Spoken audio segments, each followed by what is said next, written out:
This is the Private Officer Beat Radio with Rick McCann at the microphone.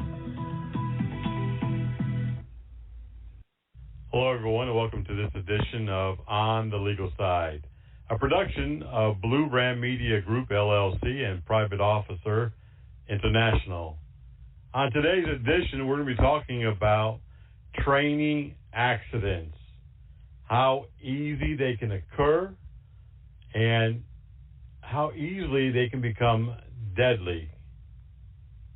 In recent months, 2 security officers have died from training-related accidents, both preventable, in my opinion. But over the course of the last 5 years, as we researched this program today, we have found that not only have security officers died in a training class, a training exercise, but so have civilians and law enforcement officers. So to kick this program off today, let's start with looking at the various types of training where an individual, whether that be a security officer or law enforcement or even a civilian, could be injured. There are many different types of practical hands-on training classes that we give. While many of the trainings that we go to these days are online or they are PowerPoint plus lecture, many others have components or even are 100% all hands-on. Many people are tactile learners. They learn by seeing and then doing, not by reading, not by studying, not by listening, but by seeing it done in a practical exercise and then doing it themselves, maybe sometimes repetitively until they conquer that skill. We all know that many times we have to do training that involves weapons, whether that be less lethal weapons like tasers, OC, baton, or firearm. Sometimes we have to train even with patrol rifles. These are all situations where individuals can be hurt. But there are other injuries, and we're definitely going to be talking about the more deadly type injuries, but there are other injuries that can be sustained during those training classes. And sometimes it's just because we didn't set the class up properly, we didn't consider all the safety aspects, we're doing it in a very tight, confined space, and there's just not enough room to do that exercise, so people are falling all over each other or equipment. And so it really begins laying out the course on paper, understanding the various components and aspects of every class. Will you begin with an hour of lecture? This is how we do CPR. This is the mannequin. Don't call them dummies. They don't like that. They want to be called Mr. Mannequin, Mrs. Mannequin. This is the mannequin. This is the equipment we'll be using. This is how you do respirations. This is the face guard that we use so that you don't catch any bad diseases, COVID or anything else. Put on your gloves. This is the PPE. This is the safety gear that's required for this exercise. Are you going to begin with something like that? You should have a clear-cut outline for every class. I don't care if we're going to the range for the day. We want to have a few notes as to how we're going to kick off the class, how we're going to lead up to the actual live fire, and then before everyone runs off, and people, we've all been to the range. People get done with the range, and they think, oh, it's time for me to go home. It's time for me to leave. I got things to do. If that's okay with you, that's cool. But is there another component? Is there something else? Do you have something else that you want to talk about? Do you want to review the scores? Do you want to look at everybody's target? So you want to lay out a lesson plan even when we're going to the range. Everything has a lesson plan. Recently talking to a friend of mine about a little training that we were going to do, and we were not on the same page. He had one idea of what was necessary and didn't really think a lesson plan was necessary or even a topical outline. I do. I'm very organized in the classroom. I've been teaching for a long time, and I'm really just that organized. I want to know, what are we doing in class? What materials do we need? How many people are going to be there? The length of that class. When are we breaking? When are we taking lunch? I'm very organized, and we need to be organized in everything that we do, and definitely when we're doing training of any type. So it's always best to have, something in writing, an outline. It doesn't always have to be a lesson plan, but you need to have an outline. We're going to do A, B, C, and D. Okay, this is what we're going to do. This is the equipment we need. This is the materials we have to source. This is how many people will be there. We have to set up chairs, desks. We've got to get the mannequins. We've got to have the ammunition, the targets, whatever we need to be all well ahead of the curve. We got to be prepared well before students arrive. Accidents often happen in class because of disorganization. There are 5 reasons that we have found that lead to accidents in the class. Disorganization certainly is one of them. When we're not organized and we are disorganized, that means we're not functioning properly, and it's very easy running here and there and to and fro and trying to get this and trying to get that and trying to put this together, that people get hurt. They fall.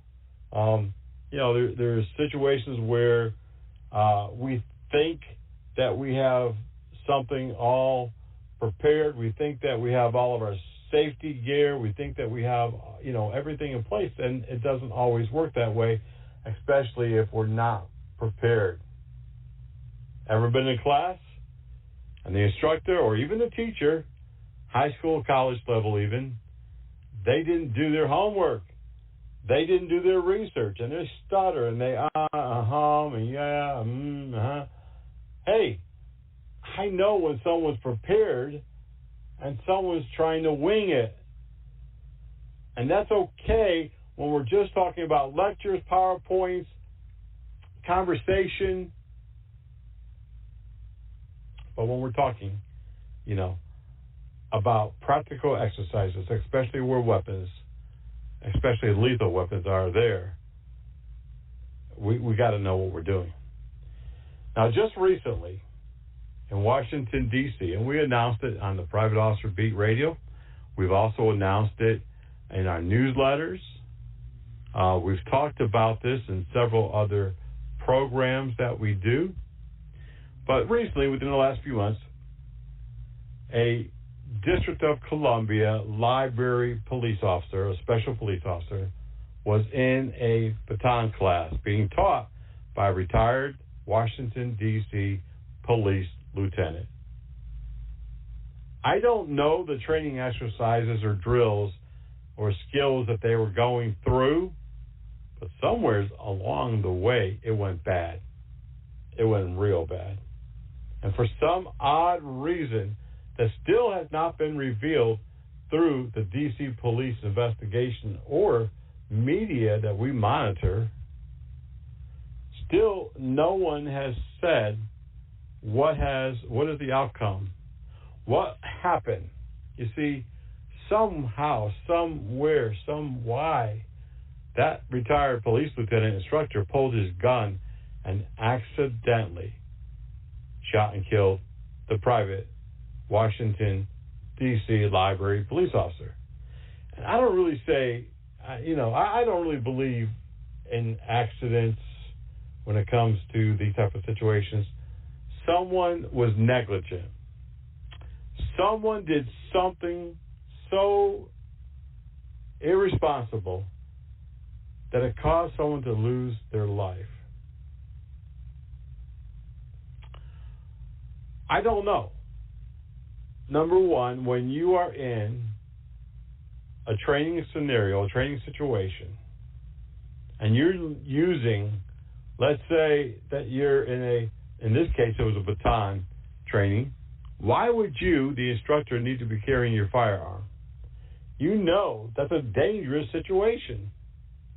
You know that bad things could happen if you accidentally pull that firearm trying to demonstrate something, and that firearm goes off and you strike and kill a student or another instructor or a civilian that just happens to be walking by the hallway at that time and point.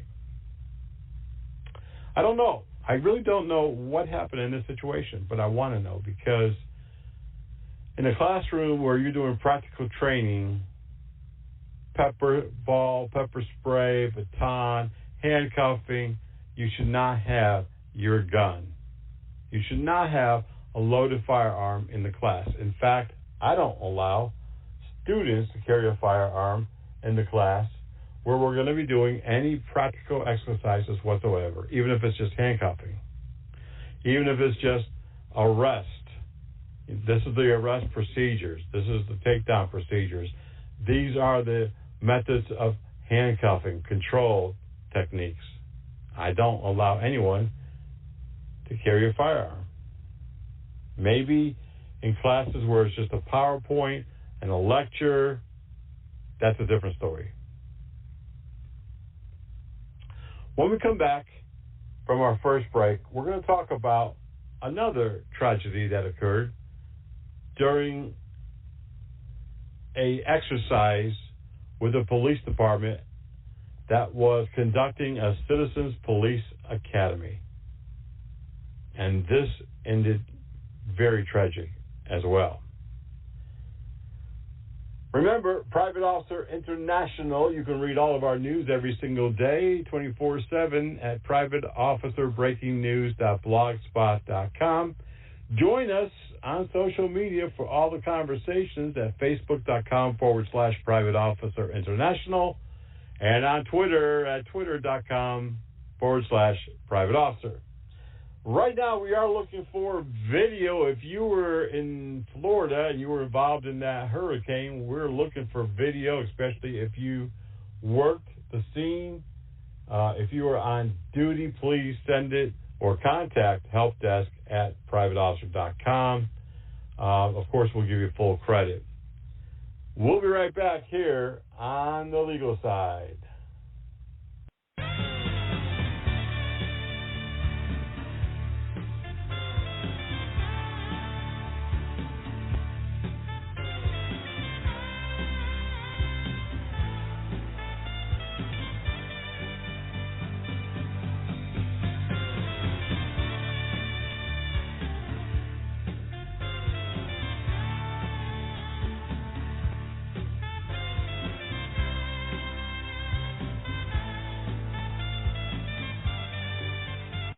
I was just going to the grocery store. Seatbelt violators, beware. I forgot to put it on. If you're pulled over because you've broken the law. Oh, it's so uncomfortable. And you're not wearing your seatbelt. It's broken, but I was going to have it fixed. No matter what your excuse is, you will get a ticket in addition to the ticket for your original violation. Click it or ticket? That's pretty easy to remember. Life is precious. Ask any of these people. They've been given a second chance at life through organ and tissue donation. But there are more than 84,000 Americans waiting for life-saving transplants. 17 people die every day waiting. I didn't know this until I lost my best friend, Lyric. She gave the gift of life to 5 people. That's why I've become an organ donor, too. One decision saves so many lives. Donate life.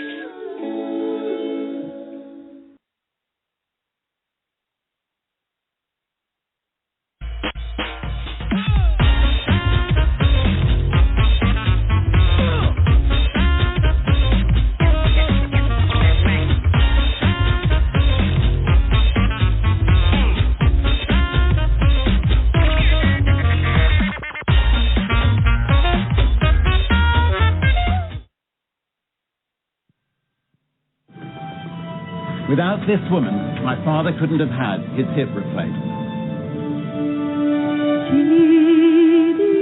Without these people, I'd be dead.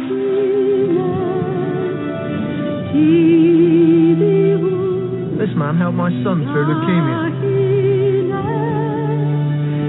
Do something amazing. Give blood.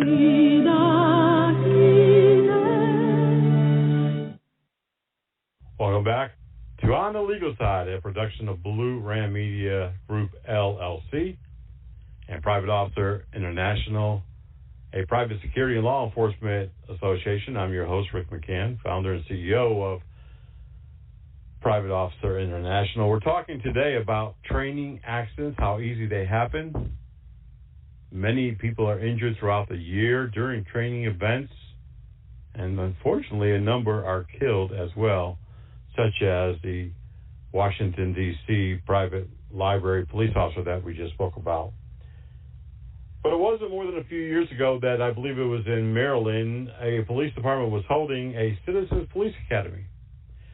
And there were a number of folks there going through a use of force situation. And police were talking about use of force and weapons. And during the exercise, they were role-playing.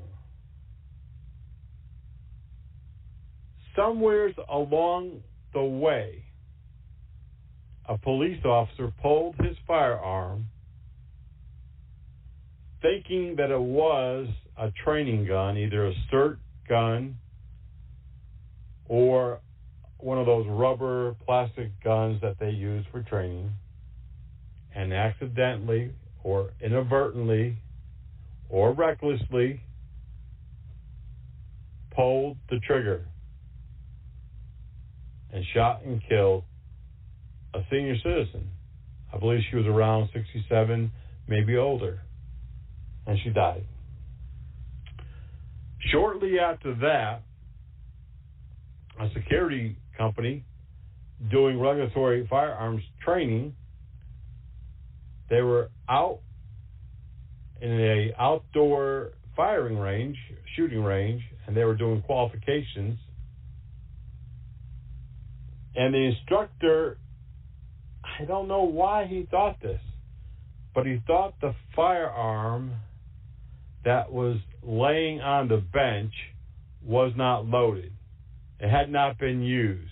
It had not been assigned. And he accidentally shot and killed a security officer. He was charged with manslaughter.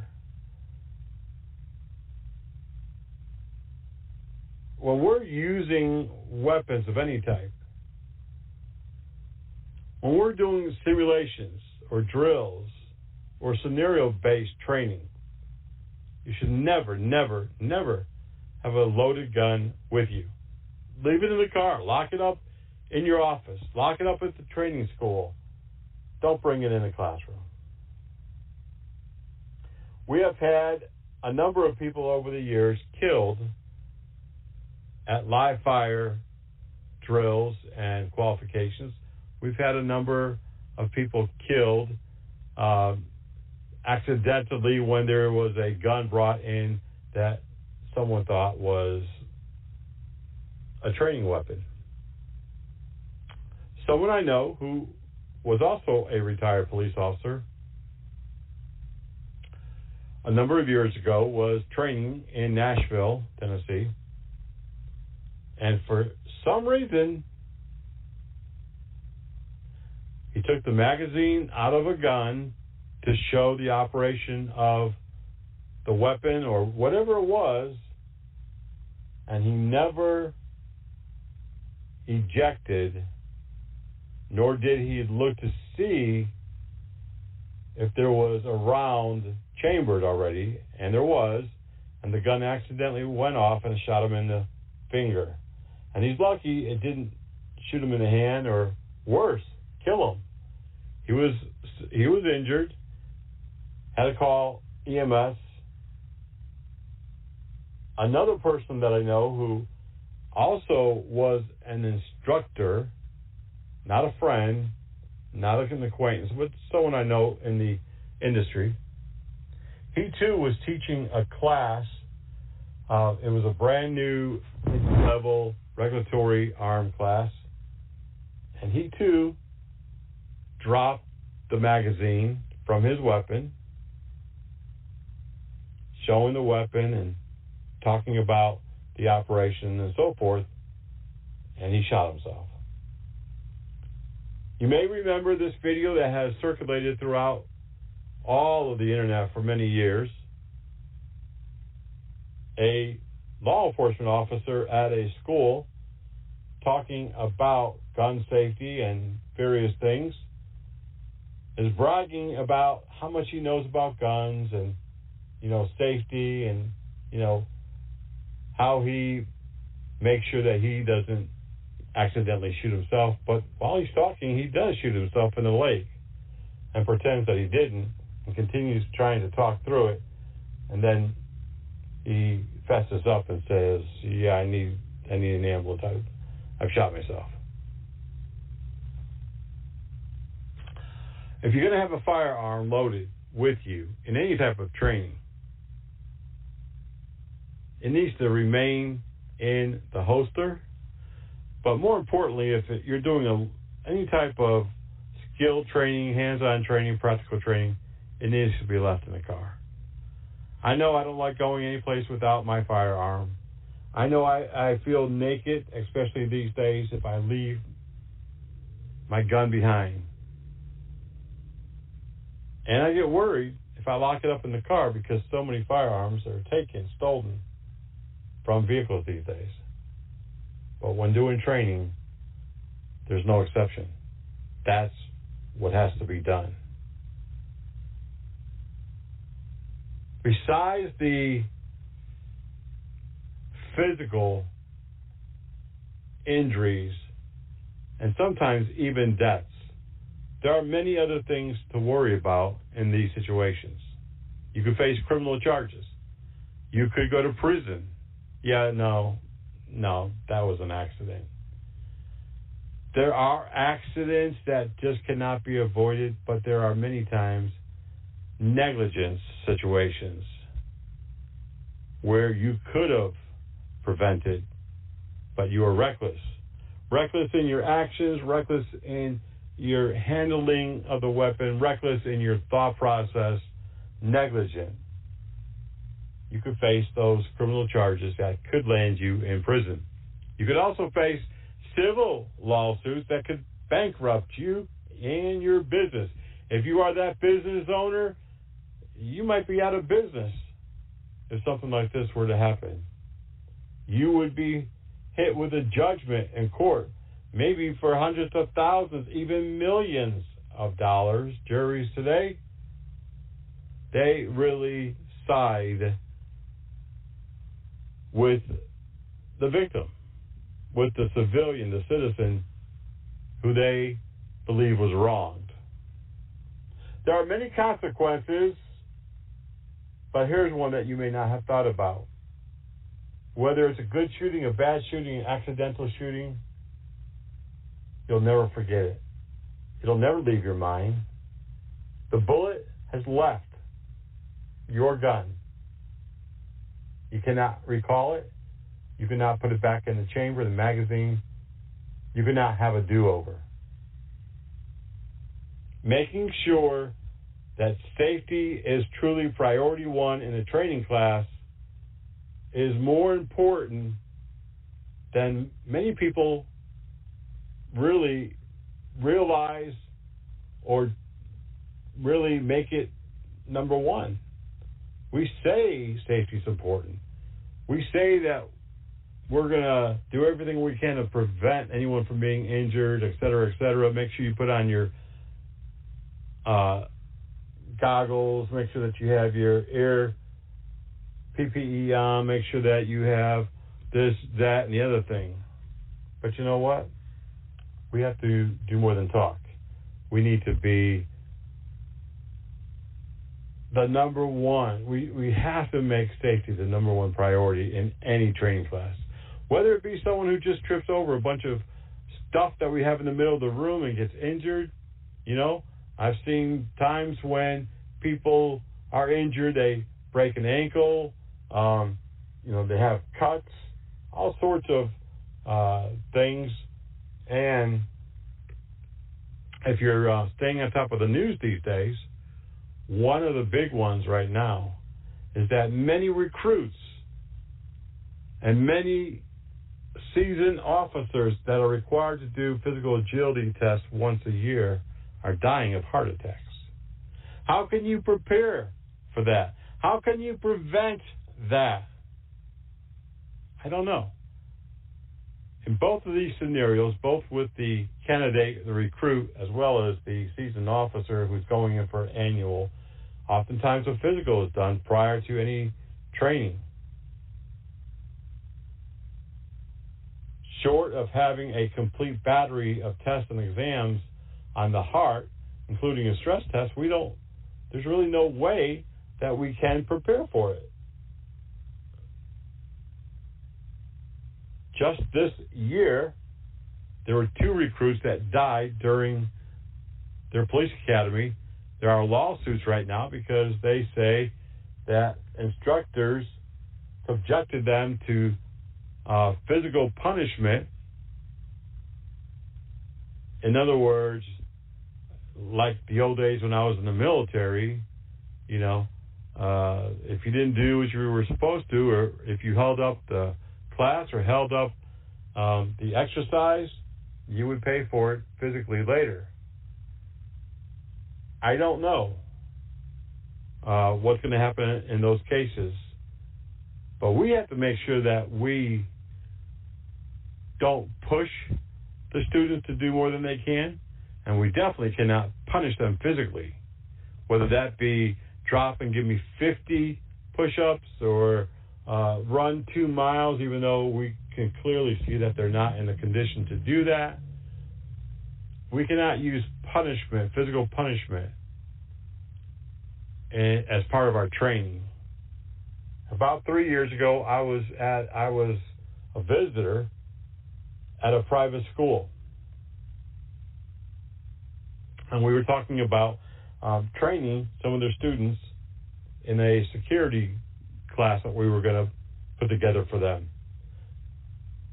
But the person who handled the training was retired Marine, and that person wore those students out, running every day, physical exercise, PT. I really did think I was back in the military days. It was pretty strict, and you will find that many military academies and private schools are very strict, and they do use punishment, physical punishment, such as exercise.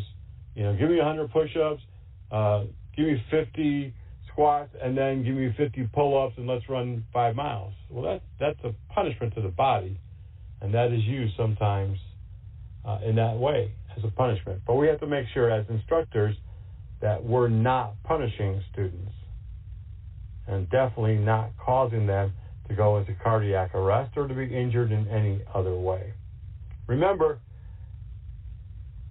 you could definitely face criminal charges, and if not criminal, civil liabilities, civil penalties. It could put you out of business. It could bankrupt you. But even more than all of that,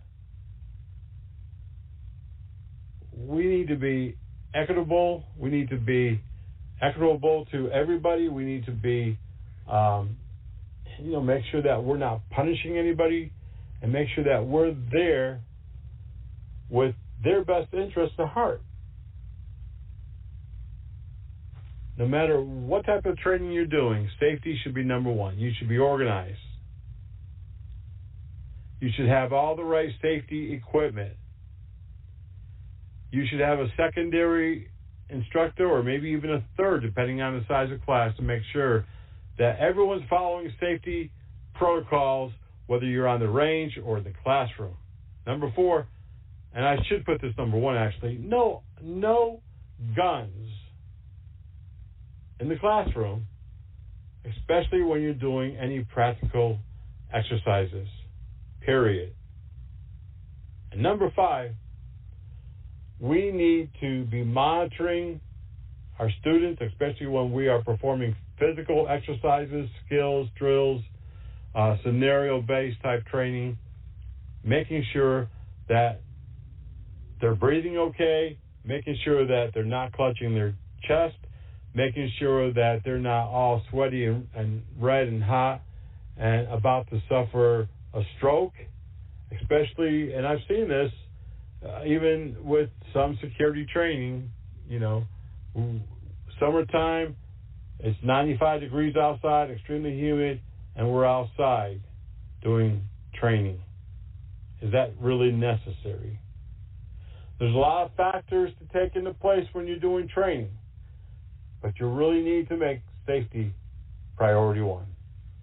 Well, that's going to do it for this edition of On the Legal Side. Remember, if you've been involved in situations in the hurricane down in Florida or in South Carolina where they also got some tropical damage, please send that information to helpdesk@privateofficer.com.